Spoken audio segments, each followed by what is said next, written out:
தனியா திரிவோம் ஊரே யாருன்னு கேட்டா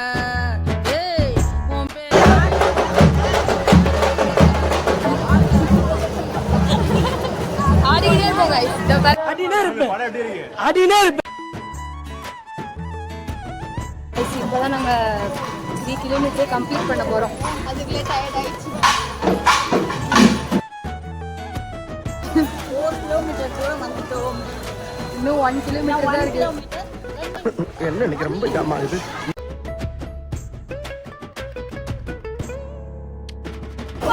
ஃபைனலி நாங்க கம்ப்ளீட் பண்ணிட்டோம்.